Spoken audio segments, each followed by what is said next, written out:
Salam berjumpa kembali teman-teman sekalian, Bapak Ibu Saudara-saudariku, sahabat-sahabat yang terkasih.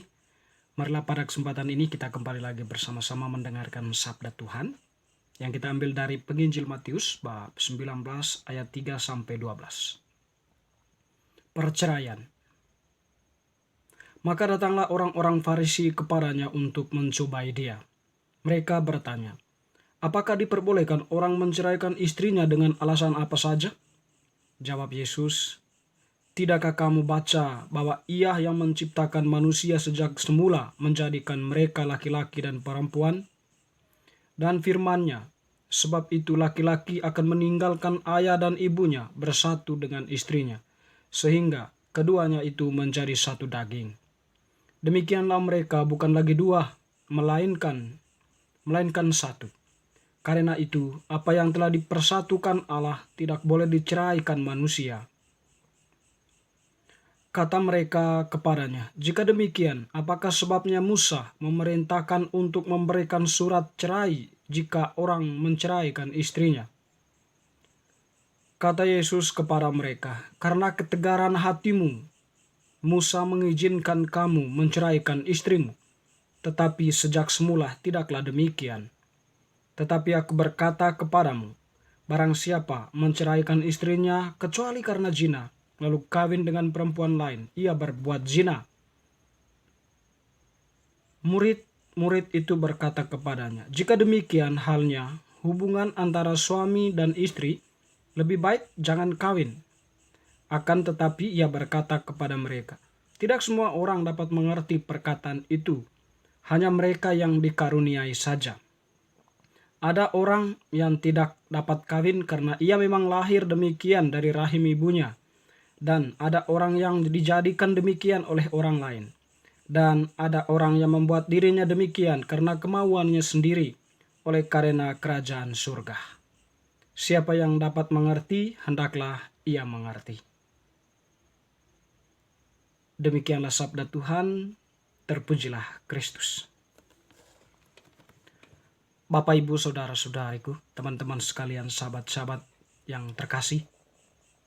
Pada kesempatan ini kita telah mendengarkan Penginjil Matius yang bercerita berkaitan dengan perceraian.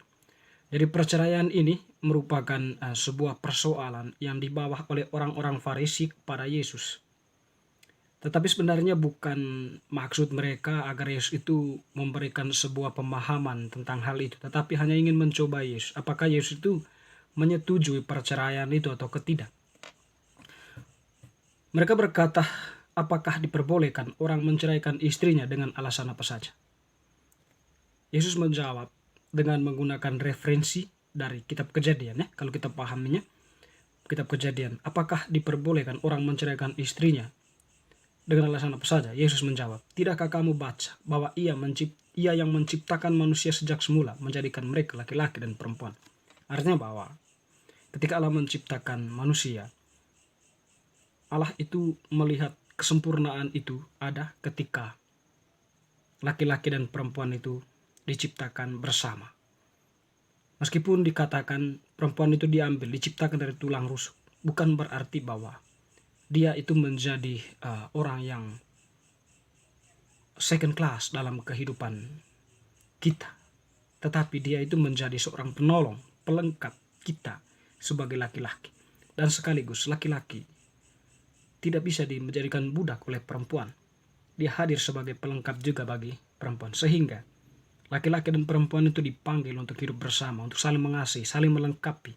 Sehingga ketika mereka mengungkapkan janji untuk hidup bersama, mereka bukan lagi dua, melainkan satu. Teman-teman, saudara-saudariku yang terkasih, ya, kiranya itulah maksud dari jawaban Yesus, ya, berkaitan dengan referensi yang diambilnya dari kitab Kejadian tersebut. Yesus melanjutkan bahwa sebab itu laki-laki akan meninggalkan ayah dan ibunya dan bersatu dengan istrinya, sehingga keduanya itu menjadi satu.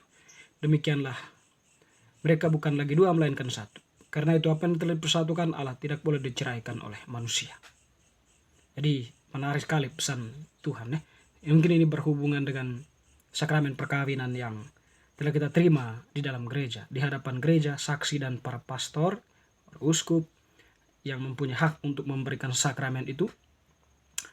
Ya, kita mengungkapkan janji di hadapan Allah dan disahkan oleh gereja, dan kita pahami kedua mempelai itu telah dipersatukan di dalam Allah, dan oleh karena itu tidak bisa diceraikan lagi. Itulah janji, konsekuensi dari perjanjian perkawinan yang kita ungkapkan di hadapan gereja. Teman-teman, saudara-saudaraku yang terkasih, Tuhan melanjutkan bahwa orang Farisi itu melanjutkan, tetapi Musa mengizinkan seorang laki-laki menceraikan istrinya. Yesus menjawab dengan tegas hal itu. Karena ketegaran hatimu lah, maka Musa mengeluarkan surat izin untuk menceraikan istri. Ya, jadi alasannya itu karena ketegaran hati. Sebab dari semula Tuhan mengatakan tidak demikian. Karena ketegaran hatimu lah, maka Musa mengeluarkan surat itu. Ya, dengan demikian di sini kita memahami bahwa ketegaran hati itu sebenarnya menjadi dasar atau menjadi kekuatan yang mendorong manusia, baik laki-laki maupun perempuan, untuk menciptakan perceraian.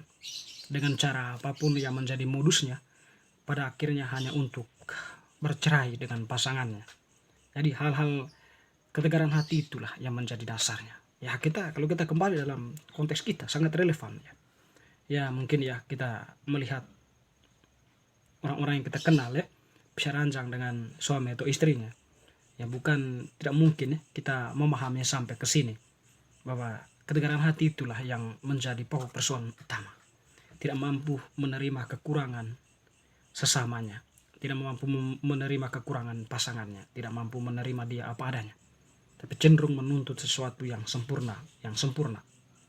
Sehingga ya ketika hal itu terjadi ya, makanya konsekuensi lanjutnya ya saling memasang badan lah, pada akhirnya bisa ranjang, bercerai ya.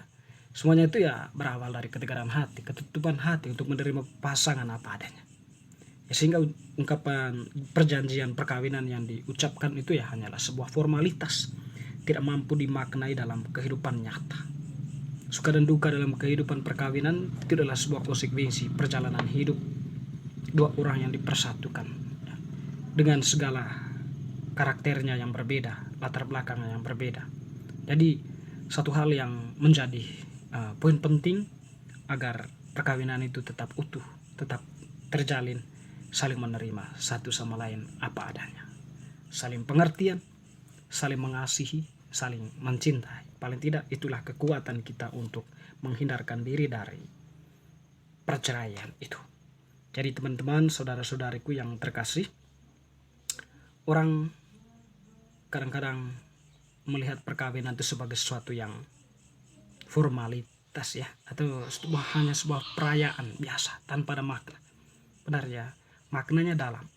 Kalau itu direnungkan dengan sungguh-sungguh, perkawinan itu adalah sakramen, di mana kita memahami sakramen itu ya sebagai sebuah tanda kehadiran Allah. Dengan demikian ketika dua orang itu mengucapkan janji di hadapan Allah, sebenarnya pada saat itu ya mereka itu menjadi sakramen, tanda kehadiran Allah di tengah keluarga kecilnya. Ketika mereka mempunyai anak, mereka tampil sebagai orang-orang yang sungguh-sungguh mewartakan, menanamkan nilai-nilai Kristiani kepada anak-anaknya, sebab mereka adalah tanda kehadiran Allah. Allah yang memakai mereka untuk mendidik anak-anak itu. Dan di sini pun kita pahami bahwa hal-hal baik itu tidak pernah terlepas dari janji perkawinan itu. Tidak pernah terlepas dari apa konsekuensi dari nilai perkawinan itu. Ketika itu ditanamkan di dalam keluarga yang tadi mulai dibangun, pada saat itulah sebenarnya Allah itu, kerajaan Allah itu meraja dalam keluarga kecil itu dan menguasai lingkaran keluarga kecil itu. Dan disitulah kita bisa melihat nilai kesakralan dari perkawinan itu. Bukan hal besar ya, bukan hal-hal yang luar biasa ya. Tapi ketika ada kedamaian, sukacita, saling menerima satu sama lain, sebenarnya kita hadir. Disitulah nilai kesakralitasan perkawinan itu terjadi. Kita hadir sebagai tanda kehadiran Allah di tengah keluarga kecil yang telah dibangun. Teman-teman saudara-saudaraku, sekiranya itulah pesan yang disampaikan oleh Tuhan untuk kita yang telah mengungkapkan janji perkawinan, maupun kaum religius, para pastor, suster, bruder yang sudah mengungkapkan janji kaul ketaatannya, kemiskinan dan kemurniannya di hadapan Allah. Jadi janjinya itu. Jadi mereka sebagai tanda juga kehadiran Allah dalam diri mereka, di mana mereka diutus untuk mewartakan Injil Kristus dimanapun Allah menghendaki mereka untuk menjalankan tugas perutusan. Semoga bacaan hari ini sungguh-sungguh meneguhkan iman kita, panggilan kita sebagai keluarga Kristiani. Amin.